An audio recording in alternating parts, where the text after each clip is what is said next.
Добрый вечер, дорогие телезрители. В эфире программа «Прайм», в эфире крымского татарского телеканала АТР. С вами я, ведущая Севгиль Мусаева. И мы работаем практически в экстремальных условиях. Продолжаем освещать события, которые происходят под парламентом. Там, собственно говоря, уже начинаются какие-то новые столкновения. И сегодня гостем нашей студии сначала должен был быть Михаил Саакашвили, но у него не получилось, поскольку лидеры протестов ждут аудиенции с президентом. Президент уже подтвердил, что готов встретиться с народным депутатом Мустафой Наемом. Позже мы договорились об эфире с Давидом Саквалидзе, но, к сожалению, Давид оказался заблокирован в правительственном квартале вместе с митингующими, поэтому он тоже не смог к нам присоединиться. Но мы свяжемся с ним по телефону и узнаем, что буквально сейчас происходит под зданием Верховной Рады. Напоминаем, вчера в Киеве начались акции протеста, которые проходят под лозунгом проведения большой политической реформы.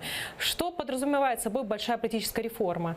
Это вступление в действие нового избирательного законодательства, также запуск антикоррупционного суда. И, собственно, самый важный вопрос, который поднимался еще на прошлой сессии, это снятие неприкосновенности с народных депутатов. Инициаторами данной акции стали гражданские организации общественные. Собственно, идея появилась около месяца назад, она была озвучена на Майдане Независимости, и эту акцию общественных организаций решили поддержать в том числе и политические силы. Мы поговорили с одним из инициаторов данной политической реформы. Это Николай Выговский, он координатор руха «Честно», общественного движения «Честно». Давайте посмотрим, что из этого вышло.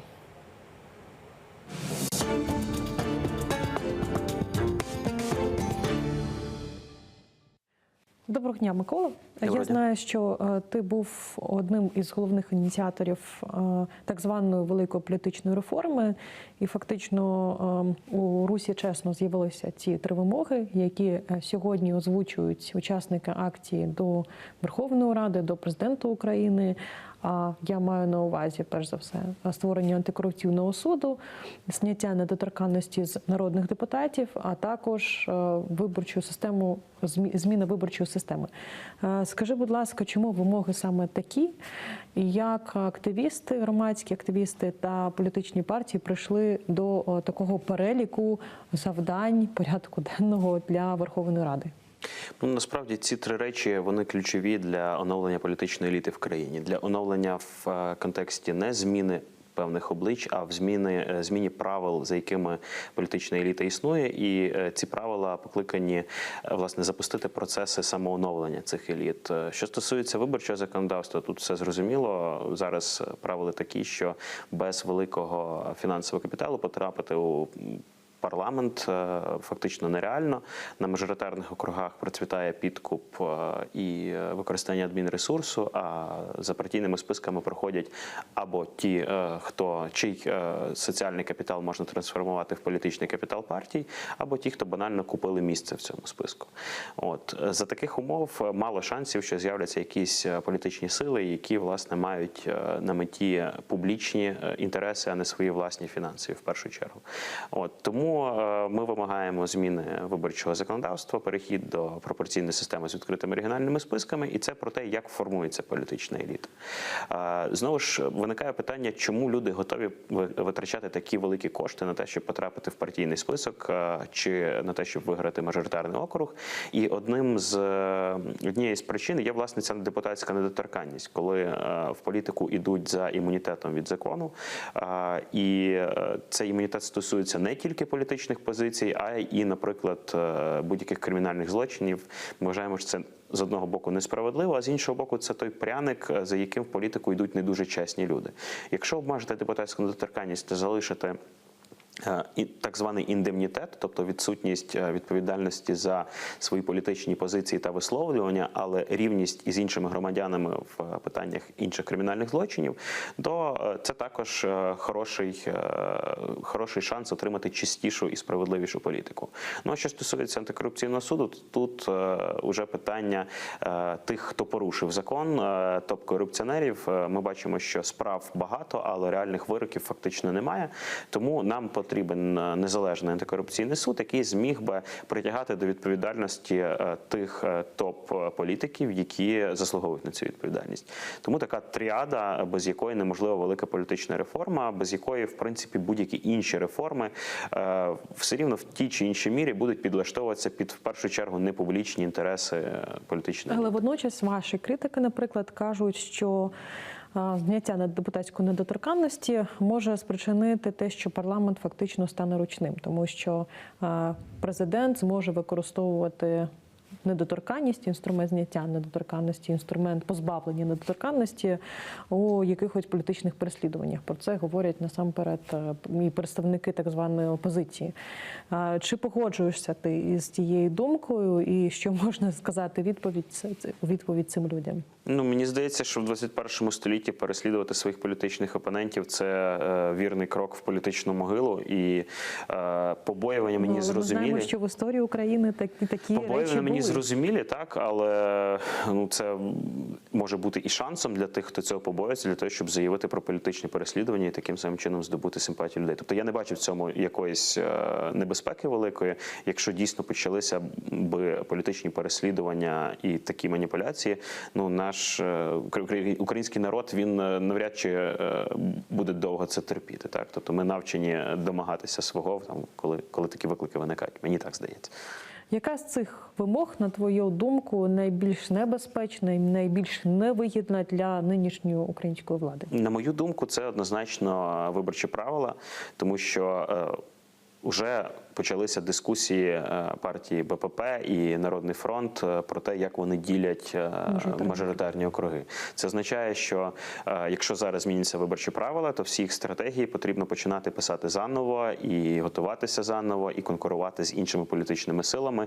І не факт, що за умовного якогось там одіозного депутата зі списку партійного проголосують, коли це буде відкритий регіональний список. Тому насправді це великий стресор для великих політичних сил, для влади теперішньої, але знову ж таки вони не можуть нікуди від цього дітися, тому що вони це обіцяли. І власне протести під Верховною Радою це не про зміну якихось еліт прямо тут і зараз через перевибори, а це власне про зміну правил і про нагадування їх обіцянок. Чи задоволені ви першим днем акції, оскільки очікувалося навіть з боку організаторів, з боку громадських організацій, а також політичних рухів, які підтримали цю акцію, більша кількість людей? Як ти гадаєш, чому все ж таки люди не підтримали у великій кількості ті вимоги, які ви озвучуєте? За моїми підрахунками, так на око було 1008-10 на піку на мітингу. І я вважаю, що це вже дуже круто, тому що вперше з часів Революції Гідності різні дуже політичні сили та громадські організації змогли домовитися навколо 3 вимог. Починаючи від ультраправих до лібералів, змогли сісти за один стіл і погодити правила, за якими ми діємо. Так, деякі виступи політиків, вони трошки ширші вимоги висловлювали, але знову ж таки це їх особисті вимоги. Ми всі разом домовились вимагати лише 3 вимоги. Це, власне, виборча реформа, обмеження недоторканності та антикорупційний суд. Те, що вдається тримати цей напрямок і не розмивати меседжі – це вже велика перемога. Крім того, ми раді, що в четвер в порядку денному стоять принаймні 2 із 3 наших вимог, 2 із 3. А сьогодні ми вимагатимемо від президента невідкладно внести законопроект про антикорупційний суд. Але чи не здається тобі, що нинішнє партнерство, воно є ситуативним і насправді деякі політичні сили можуть переслідувати свої якісь цілі? Тобто спочатку так, ми об'єдналися навколо цих 3 меседжів, навколо великої політичної реформи, а закінчиться все вимогами дострокових парламентських виборів або навіть дострокових президентських виборів. Ну і це, якщо хтось з політиків візьме на себе таку відповідальність вимагати дострокових парламентських виборів, які пройдуть за законом Януковича 2011 року, це само собою скотиться на маргінес, тому що ці 3 вимоги, вони зрозумілі людям, а вимоги перевиборів зрозумілі. А чому тільки... ти вважаєш, що вони зрозумілі людям? Тому що це про справедливість. Згідно соціологічних опитувань, протестних настроїв в Україні готові виходити на вулиці переважна більшість людей тільки стосовно питань справедливості. Мені не здається, що там чиїсь політичні амбіції можуть вивести на вулиці якісь дійсно великі кількості людей. Ну, я можу сказати, напевно, що так, напевно, якщо казати про недоторканність, дійсно цей меседж, він зрозумілий великій кількості людей, і він однозначно підтримується. Що стосується зміни виборчого законодавства, то я думаю, що тут можуть бути і критики серед населення, тому що, поясню тобі цю логіку, оскільки мажоритарні округи, це, скажімо так, люди наші сприймають, що це така особиста відповідальність політика, який бере там, цей округ та якимось чином все ж таки через те, що він змушений буде обиратися на ньому через 5 років, підтримує якісь відносини із місцевим населенням. І, скажімо так, якась можливість змін у цих там далеких селах, наприклад, України, вона є можливою завдяки тому, що є депутати, які ці мажоритарні округи підтримують. Ну, що робити з цим? З одного боку, регіональна прив'язка все рівно збережеться, тому що округи будуть, я маю надію, регіональними, і ті депутати, які пройшли від умовної області, все рівно повинні будуть працювати в цій області і готуватися до наступних виборів. Тобто залишиться ця регіональна прив'язка, їх діяльність на рівні регіону також залишиться, як і відповідальність. Все рівно не можна відповідати за всю область, у всіх будуть там свої якісь зони відповідальності між партійними депутатами. А що стосується, власне, логіки того, що хтось має бути депутат, який за нас відповідає, то тут, власне, від цього також вже потрібно відходити, тому що триває децентралізація, потрібно, щоб місцеві політики брали на себе більше відповідальності і менше залежали від якогось там київського депутата, який приїжджає зверху і вирішує питання ремонту провулка якогось. Ну, це абсолютно хибна логіка. Так воно зараз відбувається, коли нардеп приїхав і подарував пластикові вікна дитячому садочку в селищі міського типу. Ну, це явно не його робота повинна бути. Тому, з одного боку, відповідальні за регіони будуть депутати, у них можна буде щось питати, вони будуть вони будуть презентувати інтереси регіону на національному рівні, але з іншого боку, оця патерналістична логіка також зникатиме. Тому тут одні плюси. Що далі? Розбили наметове містечко.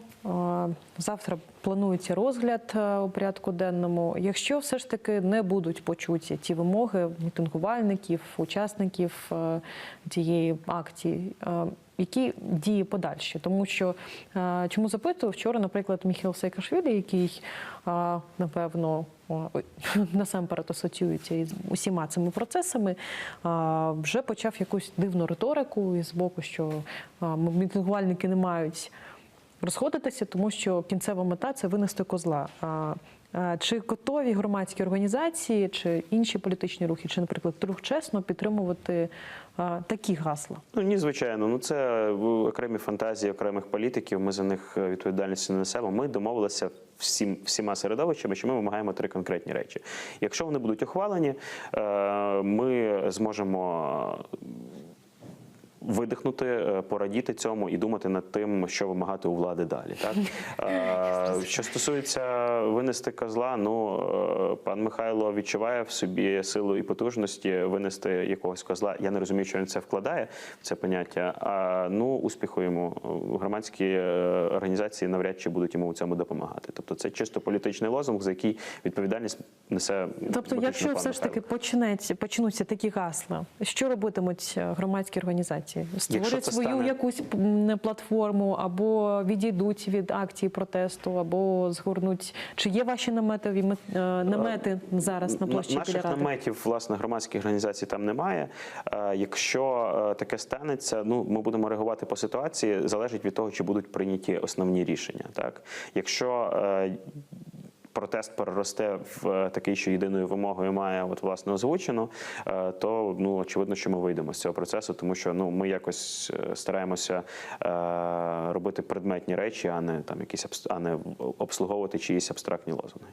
Тому я надіюся, що все ж таки ми залишимося на конструктивній ноті і будемо вимагати 3 системних змін, а не допомагати комусь задовольняти свої політичні амбіції. Чи не є у вас застороги, що громадських активістів можуть використати у цій ситуації політики?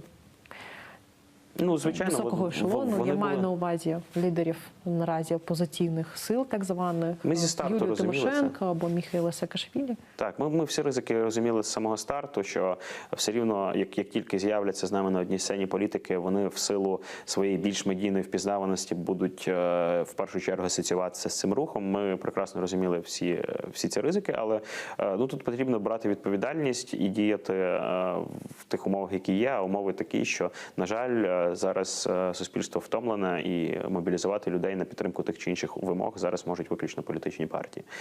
Це сумно. Хотілося б, щоб громадянське суспільство було більш згуртованим та більш активним в плані протестних якихось речей. Але ну, ми свідомі того, що таке може відбутися. Як ми будемо реагувати, ну, залежить від того, як все буде розвиватися тут.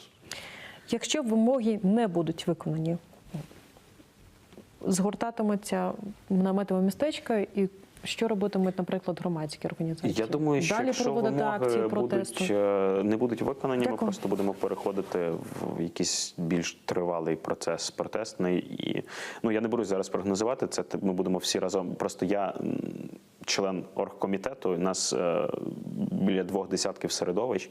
Я не можу прогнозувати, яке ми рішення приймемо за результатами того, що те чи інше рішення не буде ухвалено. Так? Тобто це будуть в будь-якому випадку консультації. Моє бачення, що потрібно налаштовуватися на довгу боротьбу. Якщо не будуть ухвалено, принаймні в першому читанні вимоги завтра, то треба заходити в довгий процес.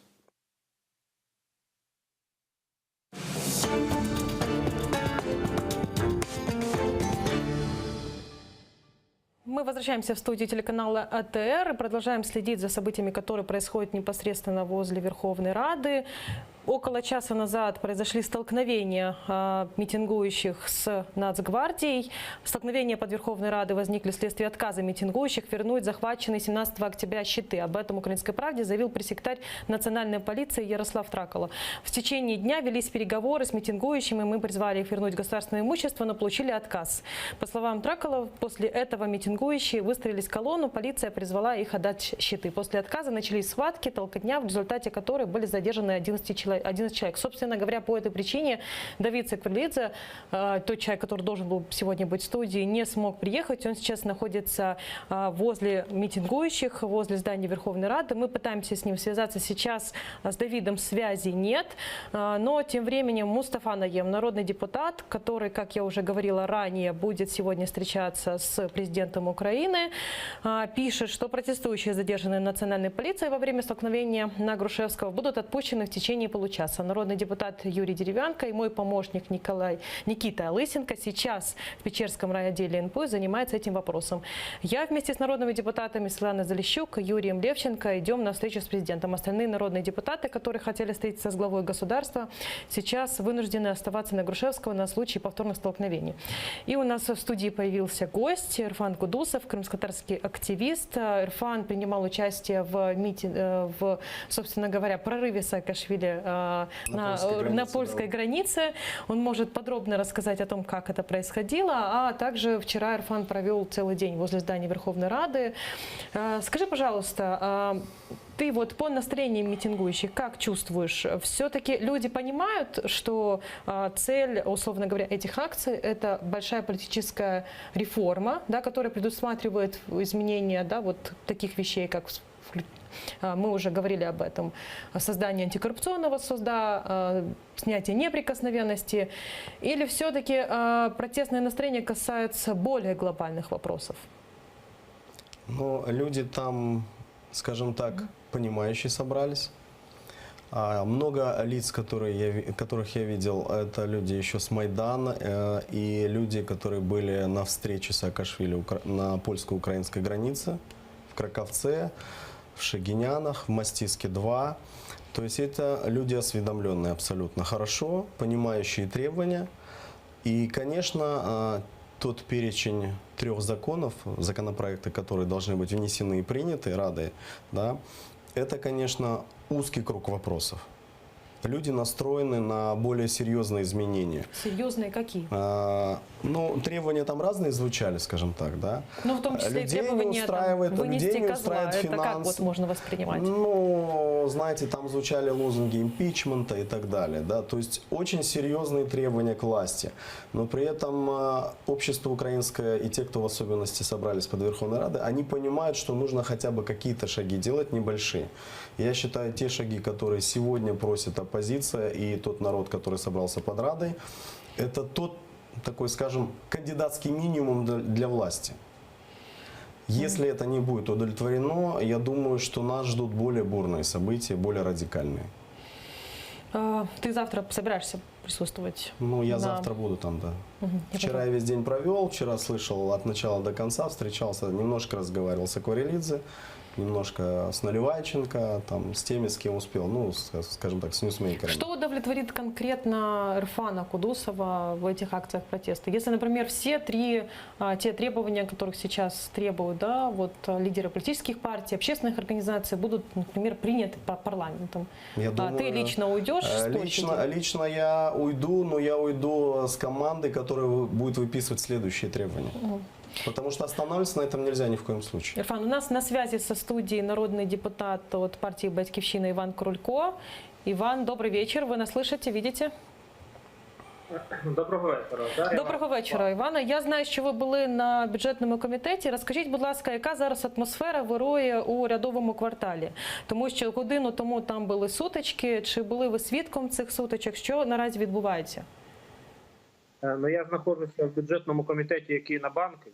Тут спокійна така атмосфера, в принципі. Да? Тобто всі події відбувалися ближче до Грушевського, і тому я міг все спостерігати і дивитися тільки через засоби масової інформації. Тому, в принципі, володію тою ж самою інформацією, яку володієте ви. Але я вважаю, що силове протистояння – це найбільша помилка, яку могла зробити влада насправді. Люди вийшли на мирний протест. Дійсно відчувалося, а я також виступав перед людьми, спілкувався з ними, що вони достатньо заведені. А заведені через що? Через те, що вони відчувають несправедливість по відношенню до своїх прав. Багато з людей, які зараз були вчора, сьогодні, тут біля парламенту, це ті люди, яких я бачив на Революції Гідності, я бачив на Майдані. І дійсно це були ті люди, котрі вважали і вважають, що ті вимоги, які ми бачили під час Майдану, вони мали бути виконані владою, новою владою, постмайданною владою. На жаль, ситуація така, що з тими самими вимогами, з якими ми були на Майдані Гідності, приходиться майже через 4 роки виходити знову до парламенту, вже від нової влади їх вимагати. І, до речі, я вам скажу, що до честі організаторів цих заходів, що всі вимоги є абсолютно реалістичні.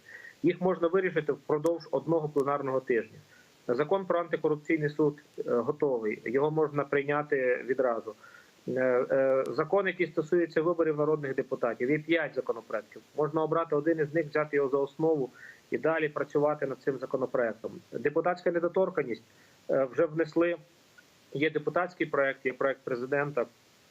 Це треба голосувати і відправляти до Конституційного суду. Тобто всі вимоги є доречними, вони є на часі, і їх можна за один пленарний тиждень вирішити в сесійному залі. У вас прогнози щодо завтрашнього засідання Верховної Ради? Чи будуть почуті якісь вимоги, чи все піде за сценарієм, що буде прийнята медична реформа у першій половині дня, а у другій половині дня Верховна Рада піде на перерву до наступного тижня чи до наступного пленарного засідання? Є такий варіант розвитку подій. І що робитиме в такому випадку, власне, усі ці громадські організації, політичні сили, які беруть участь у нинішніх акціях протесту? Дійсно, може бути ситуація, коли завтра цей сценарій, який ви озвучили, може бути реалізований. Але я все-таки сподіваюся, що після голосування по змінах до закону, який стосується охорони здоров'я, я б це не називав насправді медичною реформою, це так заголосно сказано для цього документу. Але я сподіваюся, що після нього все-таки будуть розглянуті питання, які стосуються недоторканності депутатів. Є 2 законопроекти, і те, що мені відомо, обидва можуть бути відправлені до Конституційного суду для того, щоб Конституційний суд зробив висновок стосовно їх конституційності, тобто відповідності статті 157-158 Конституції України. Далі буде слово за президентом стосовно законопроекту про антикорупційний суд. Я, до речі, маю вам сказати, от можливо, це прозвучить в вашому ефірі як такий спеціальна інформація, інсайт. Я буквально от за 30 секунд до початку вашого ефіру підписав заяву про відкликання свого підпису під законопроектом про антикорупційний суд для того, щоб надати можливість... Щодо антикорупційного суду, давайте зараз спробуємо подивитися, що відбувається під будівлею адміністрації президента. Там, наскільки ми знаємо, сьогодні буде зустріч народного депутата Мустафи Найєма. Наше пряме включення, будь ласка. Юрієм підемо до президента, слухати його думку.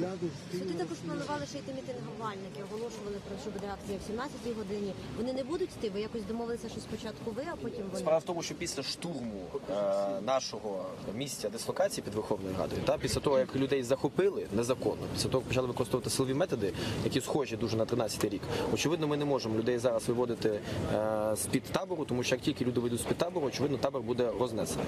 Вони тільки що це показали, вони це намагалися зробити вчора вночі, очевидно, тому ми не можемо цього, власне кажучи, робити. Йдемо виключно групою народних депутатів. Я хотіла підкреслити одну важливу річ. Для нас зараз абсолютно принципово важливо, аби акція зберегла мирний характер. Тому що це єдина запорука того, що, перше, не відбудеться дестабілізації в країні.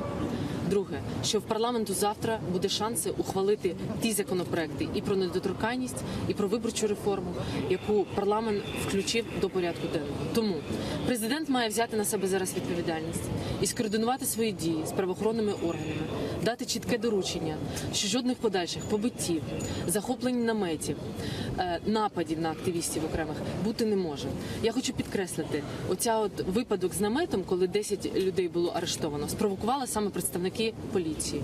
Коли був наступ на один з наметів, там спали люди почали виходити звідти і почалася така дестабілізація. Ми просимо цього не робити і уникнути. Ми зі свого боку хочемо гарантувати, і говоримо це публічно, що завтра у всіх депутатів буде нормальний доступ до Верховної Ради. Всі зможуть нормально зайти.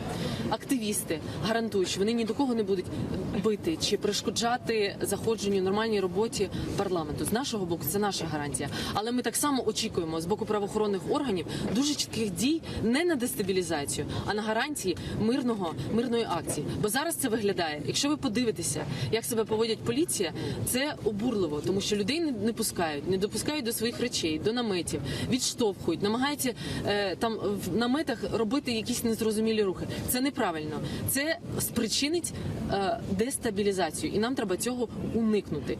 По антикорупційному суду додам тільки, що насправді сьогодні це важливий регламентний момент.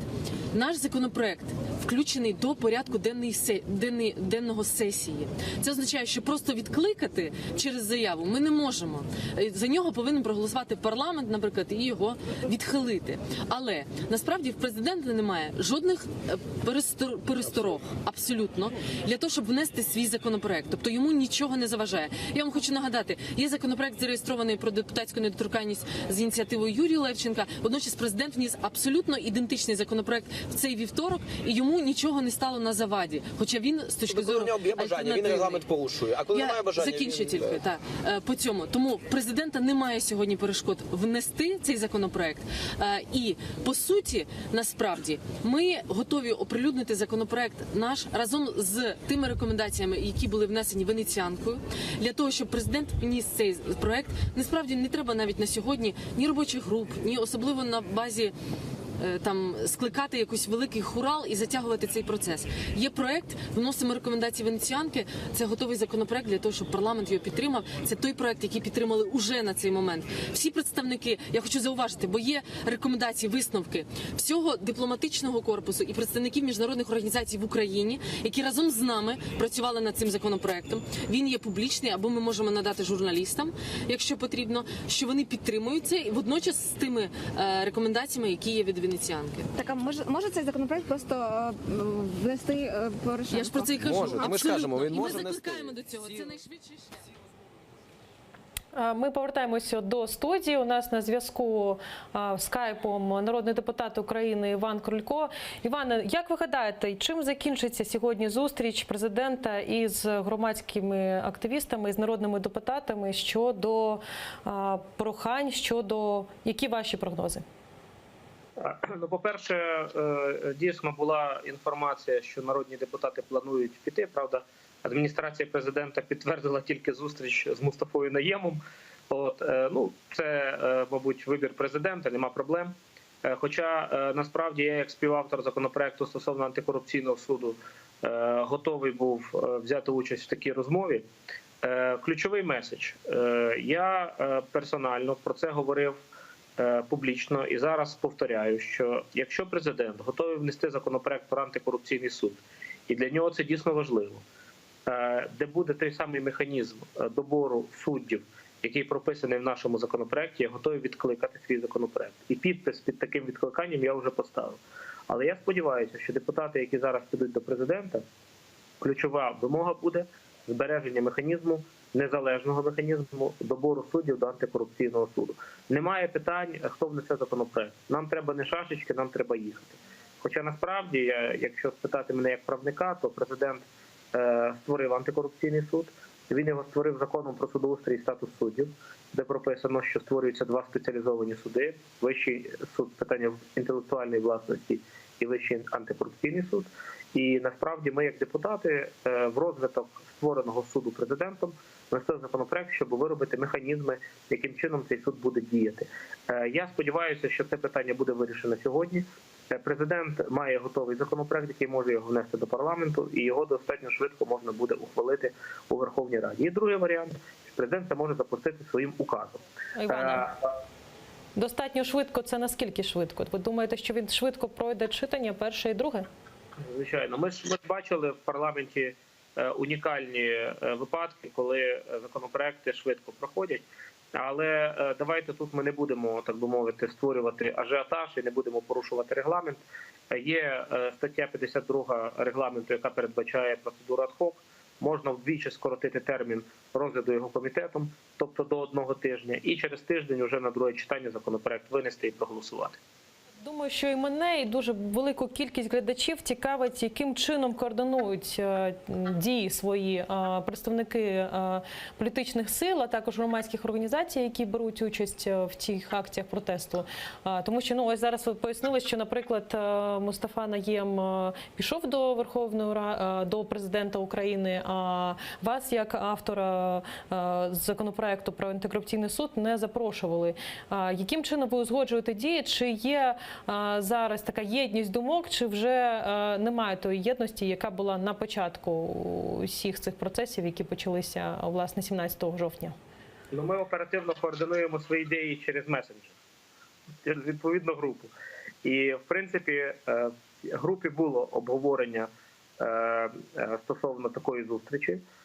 І коли було таке задано запитання, чи готові ми піти до президента, я написав так.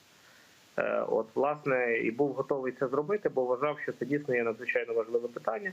Але я так розумію, що оскільки така необхідність на даний момент відпала, то зможе в повній мірі Мустафа Наєм, який на таку зустріч погодився, відстояти інтереси всього колективу співавторів, маючи зустріч з президентом.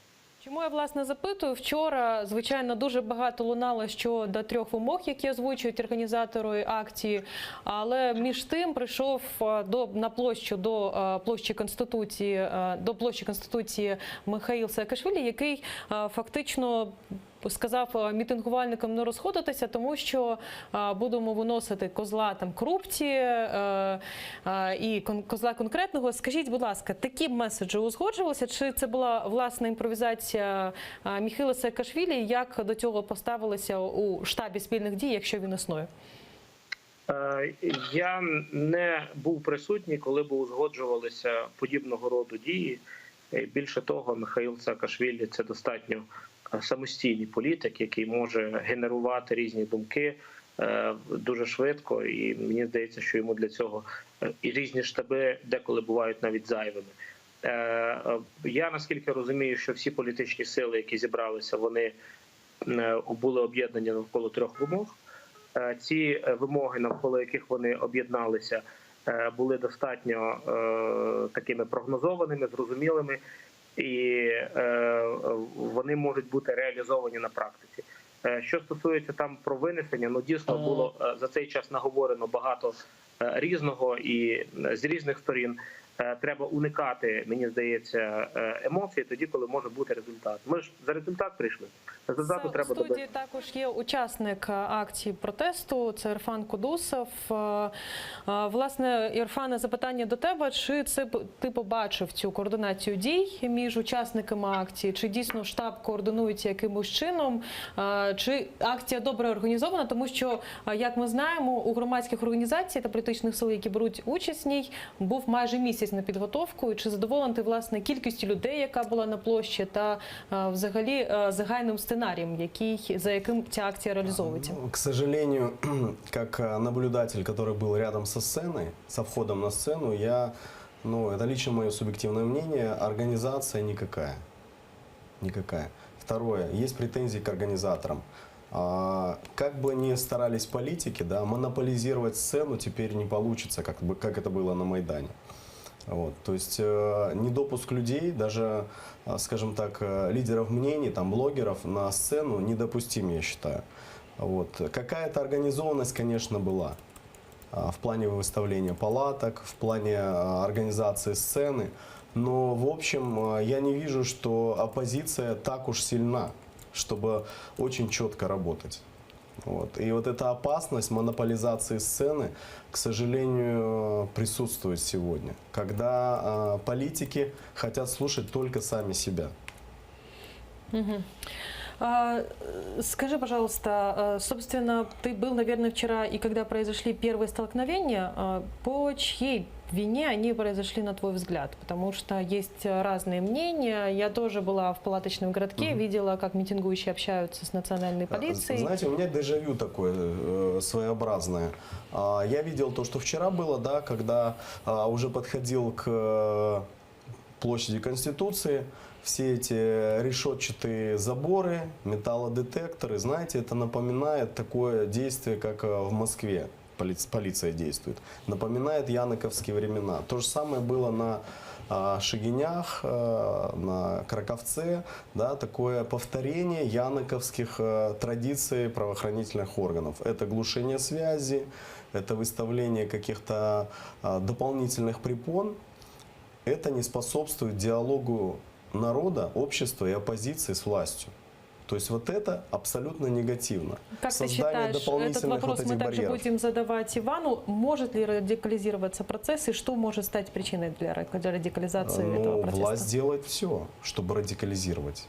Она, может быть, и убоится, да, и от этого делает большие ошибки. Я считаю, что никакие металлодетекторы, никакие заборы не спасут от диалога. Иван, ваше мнение, что может радикализировать процесс и есть ли какие-то предпосылки сейчас к тому, что ситуация может обостриться?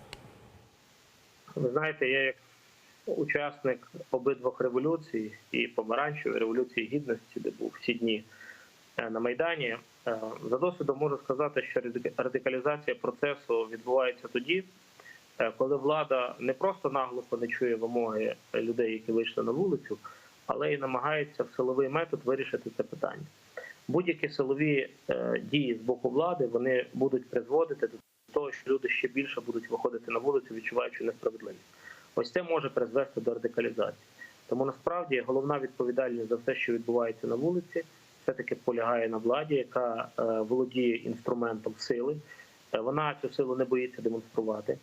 Таких безпрецедентних заходів безпеки, які є зараз, не було ніколи. Ви бачите, що периметр місця події оточений з усіх боків, всі дороги перекриті. Доглядається кожен автомобіль, який проїжджає. Доглядаються люди, котрі проходять. Відбувається аномальна концентрація сил і засобів спецслужб Національної гвардії з повному бандеруванні. Це все свідчить про те, що влада з одного боку боїться людей, а з іншого боку готується в будь-який момент застосувати силові дії проти людей. Ось, власне, такі силові дії і можуть призводити до того, що акція з мирної може перерости в достатньо таку активну фазу. І це, мабуть, є найгірше, що може бути. Тому, безумовно, що всі ті люди, які організовували цю акцію, вони повинні відчувати безумовну відповідальність. Але при цьому дійсно дуже важливо, що лунають заклики про те, що мирний характер акцій мусить бути збережений. Ну, але влада в тому числі говорить, що такі заходи безпеки спричинені тим, що можливі були провокації з боку якихось націоналістичних рухів. Скажіть, будь ласка, така ще думка лунає, я спілкувалася, і мої співрозмовники в адміністрації президента говорять, що за цими акціями, що за цими трьома основними вимогами виборчими, які озвучують наразі активісти, озвучують політичні сили, насправді є бажання провести дострокові вибори парламентські. Чи розглядається такий шлях як можливо, якщо дійсно вибори, якщо ці вимоги, які зараз озвучуються, не будуть почути? Я пам'ятаю Революцію Гідності, коли першою вимогою до Януковича було підписання угоди про асоціацію. Він не чув про це і про цю вимогу, і врешті-решт це все завершилося тим, чим завершилося, що Янукович зараз знаходиться в Ростові десь там. І всієї його свори немає, а партія регіонів, яка складала тоді більшість, взагалі не існує на політичній карті України. Тому насправді може бути все, що завгодно, ми ж тут не є правицями, але повинні дійсно розуміти, що кожен спротив, кожна дія викликає протидію. І те, що люди готові і налаштовані достатньо серйозно, це відчувалося. Там, безумовно, не лунають поки що соціальні вимоги, але я скажу відверто, що з тими людьми, з якими я спілкувався, вони говорять про соціальні питання, про рівень життя, про рівень пенсії, про все, що завгодно, про тарифи. Тобто це все там лунає. Але воно лунає не зі сцени, але воно серед людей є і живе. І тому я не виключаю, що такого роду речі також можуть бути актуальними під час акцій протесту. Я хотіла запитати про наступне. Іване, як ви гадаєте, все ж таки людей під Верховну Раду, ви самі почали про це казати, привели, власне, ці три вимоги великої політичної реформи, чи все ж таки соціальні питання і просто, як скажімо, політики на цьому зіграли, на тому, що люди дійсно не задоволені темпом реформ, економічним розвитком, і все це може дійсно спровокувати акції, протести із іншим меседжем? Я дійсно вважаю, що люди сьогодні доведені до відчаю по багатьох питаннях. Тому, безумовно, коли вони виходили на акції протесту, не всі вони виходили виключно чітко розуміючи ці три вимоги. В кожного були свої особисті мотивації, чому вийти, протестувати. Але найголовніша проблема полягає в тому, що всіх людей об'єднує. Людей об'єднує одне, що вони відчувають, що їх обдурили. Вони відчувають, що немає справедливості, її треба відстоювати і виборювати. І, мабуть, оця річ загально об'єднавча для всіх, вона стосується і цих вимог, і вона стосується того, про що я говорив, соціальних питань.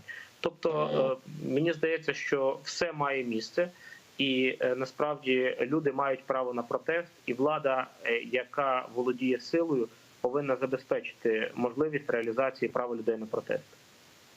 Нагадаю, Іване, що у нас в студії також учасник акції протесту, який був разом із Михайлом Саакашвілі так само на україно-польському кордоні, Ірфан Кудусов. Ірфане, що би ти запитав у Івана Крулько? Він тут розповідає, що він вчора спілкувався із людьми під Верховною Радою. Чи є в тебе запитання, яке тебе непокоїть до організаторів акції? К организаторам, конечно, есть вопрос. Я уже сказал, что мы абсолютно не удовлетворены монополизацией сцены. Я понимаю, что нельзя всех городских сумасшедших на сцену выводить, но какой-то фильтр должен быть, и те люди, не политики, должны выходить и высказываться, потому что на самом деле требования об внесении законопроектов, 3 законопроектов, это очень узкое требование. На самом деле спектр требований, приехавших на площадь Конституции, гораздо более широкий. Ну, ви їх можете зараз озвучити організатору. У меня как у організаторам татарина акції. свои требования, допустим, да, я могу сказать, это законопроекты по Крыму, по разделу 10 о крымско-татарской автономии, это отмена закона о свободной экономической зоне. Там были ребята с Добробатов очень многие, у которых требования прекращения, значит, арестов и несанкционированных всяческих обысков, да, и так далее. Требований очень много. Каждый слой украинского общества приезжает со своими требованиями. Вот. И поэтому политикам оппозиционным необходимо не только замыкаться на этих 3 законопроектах, а вслед за ними, то есть, принимать алгоритм дальнейших действий. Потому что разойтись с Майдана после принятия этих законопроектов, это было бы ошибкой. У людей требований масса. Я понимаю, что нельзя сейчас список написать на 100 листов, но после этих 3 законопроектов, я думаю, что надо продолжать дальше и при этом допускать на сцену независимых людей в том числе. Давай предоставим возможность Ивану Крулько, народному депутату от «Батьківщини», ответить на, собственно говоря, твої репліки. Івана, ви з нами на зв'язку? Я з вами на зв'язку. Можете сказати, власне, ось Іван запитував, що в нього є претензії до організаторів акції, щось відповісти йому, чи він тут казав про те, що фактично організатори акції маніпулювали сцену, а також, що насправді спектр вимог великий. Чи готові ви включати якісь вимоги щодо учасників акції, якщо вони будуть мати рацію? Я вам скажу, що я не контролюю сцену. Ті, хто контролюють, мабуть, їм це варто питання адресувати. Мені здається, що найкращий варіант в даному випадку був би максимально відкритий мікрофон, і люди можуть висловити свою думку. Я пригадую, під час Революції Гідності, коли це питання було достатньо ліберальним, багато людей виступали. Я мав можливість сказати своє слово до людей. Я вдячний, що люди сприймали ті тези, які я говорив зі сцени, як депутат парламенту, як людина, яка дійсно не один раз з людьми спілкувалася безпосередньо на різних майданах. Але я що хотів би сказати, що насправді ми не повинні давати також меседж владі, що, мовляв, дивіться, зараз ми виставили ці вимоги, якщо ви їх виконаєте, то в нас будуть нові і нові вимоги, і ми будемо ходити по колу. Це насправді не буде сприяти вирішенню цих питань. Дійсно, вимоги висловлені, ми чекаємо їхньої реалізації. Що стосується всіх інших питань, то я думаю, що у нас не одна ще дія безпосередньої демократії буде організована для того, щоб ми могли владі поставити цілий спектр тих вимог, про які ми всі говоримо, і вони є абсолютно справедливими, вони є чесними. Більше того, я сподіваюся, що такі речі, як такі акції, вони все-таки зможуть владоможців трошки їх приземлити з неба на землю і показати їм, нагадати їм, по-перше, як вони прийшли до влади, що люди їх привели до цієї влади через Майдан, через Революцію Гідності, через кров, врешті-решт. І вони згадаючи цю історію, дуже сходну для України, візьмуться за голову і будуть робити ті речі, коли люди відчують, що влада справедливо вирішує їхні питання. Тоді, мабуть, менше і буде тих проблем і запитів, з якими люди виходять на вулиці, щоб відстоювати свої права. А ще таке запитання, скажіть, будь ласка, а чому Юлія Тимошенко не бере участь зараз у акціях протесту? Тому що ми бачили вчора, що Михайло Саакашвілі спілкувався із мітингувальниками, бачили інших лідерів політичних сил, які були на площі біля Верховної Ради. Коли до акції протесту приєднається лідерка «Батьківщини», чи це не заплановано? Юлія Тимошенко, ви знаєте, в той же день, коли було оголошено про такий намір провести акції в Києві, ми зібралися політичною силою і прийняли заяву, де ми підтримали вимоги протестуючих. Ви бачили, що були люди, які прийшли на цю акцію по власній волі з прапорами «Батьківщини». Це є представники нашої політичної сили. Вони виявили таке бажання, і ми їм жодним чином не забороняли цього робити. Вчора під час акції в Києві біля Верховної Ради представники «Батьківщини» були разом з людьми, були на сцені. І я, як заступник голови партії, і не тільки я, і мої колеги, ми мали можливість з людьми спілкуватися. Те саме обов'язково зробить і Юлія Тимошенко, яка повністю підтримує усі вимоги, з якими люди вийшли до Верховної Ради. Але ваш гість ще згадував питання, яке стосується Криму. Я хотів би дуже коротко на цю тему теж сказати, що я от буквально завтра вношу до парламенту свої поправки, які стосуються закону про тимчасово окуповані території, там зараз звучить Донецької і Луганської областей, я це викидаю. І вважаю, що цей закон має бути поширений як на території Донецької і Луганської областей, так і Криму, який також є окупований російськими військами. Тому мої поправки до цього законопроекту будуть ширшими.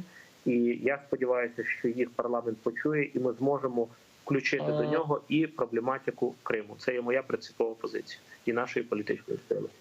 Я зрозуміла. А ще таке питання. Дуже багато людей вважає, що Тимошенко Юлія не з'являлася біля Верховної Ради, оскільки дуже образилися через те, що другу роль грала під час прориву у Шегині, а зараз фактично лідером протесту є Михайло Саакашвілі. Як це ви можете прокоментувати?